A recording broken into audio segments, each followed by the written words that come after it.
First of all, they have a little bit more freedom. Second, they are living together, so they can have moral support. They can help each other better. Their work, though is difficult, is not necessarily stressful as the work of the domestic helper and caretaker.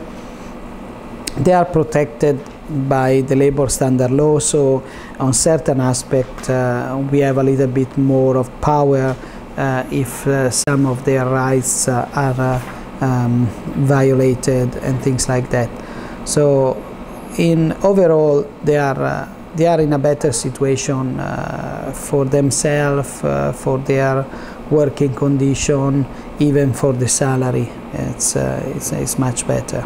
So if there's such a difference in the quality of life by the working conditions, why would one choose to be a domestic worker rather than a factory worker?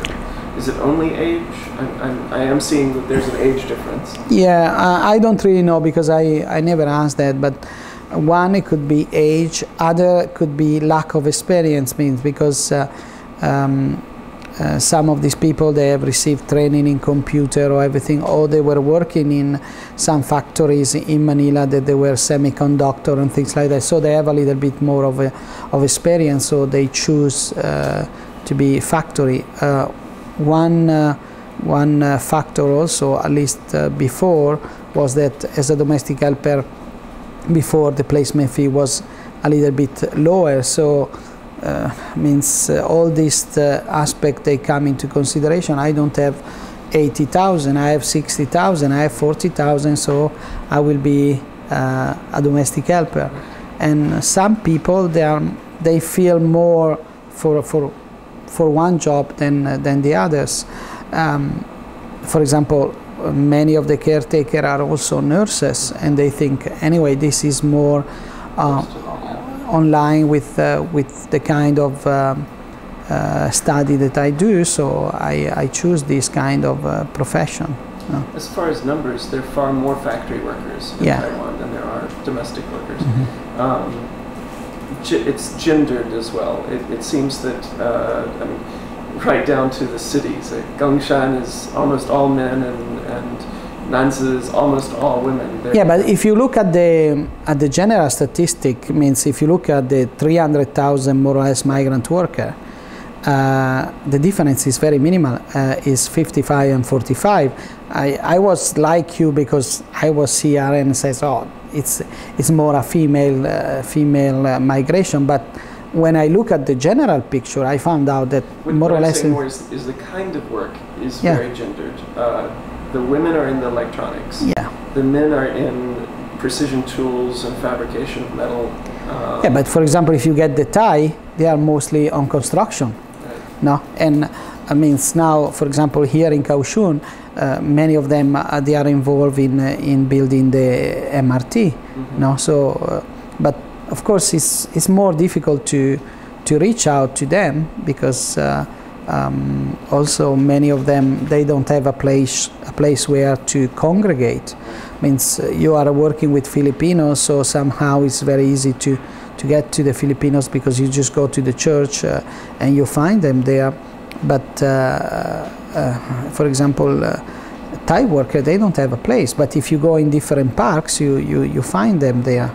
So I would say.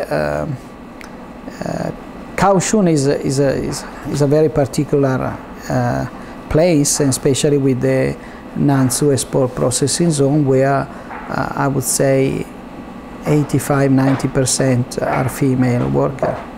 So that's a special case then. KEPS here in Kaohsiung, is it more mixed? Before was more mixed, but now I think they have still majority of female. But the number are terribly down. No. So within the electronics industries, it is more female. Within the fabrication industry, it's more male. Does that create problems, having a gendered workforce, having females over here, males over here, not having any commingling except on your day off or Does that cause any problems, or does it save problems? No, I think I don't know. I don't see any problem on that level, because means most of there is still interaction among them, because the migrant workers, especially now, they know how to move around better than me sometimes, and things like that. So I don't see it as a problem here. It's more as, if we go back when we start talking about, it's more a problem of the family that is left behind without the maternal figure. And what sometimes I say, but how come women, they have more guts than men?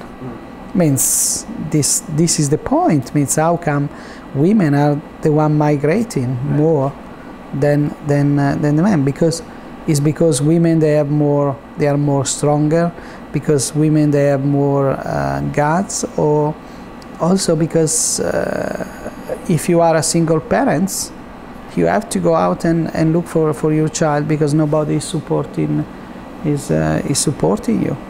No, so these are all the things. But as far as things, I don't see much of a problem. I think even as a matter of management in the companies or other things, to have one gender is much easier to handle the things and everything. What I was thinking of is, I've interviewed several people who've been married here, or at least had long-term relationships here, but they only see their partner once a month or less. With SARS going on, Melchior has seen his wife maybe twice this year. She's in Taoyuan and he's here. In other cases, somebody might be in Nanzi and someone else is in Taichung, unable to see each other. And I thought, for a year or two, that wouldn't be so horrible. But for 9 years, Melchior's been married for 9 years, but they've both been here for all of that.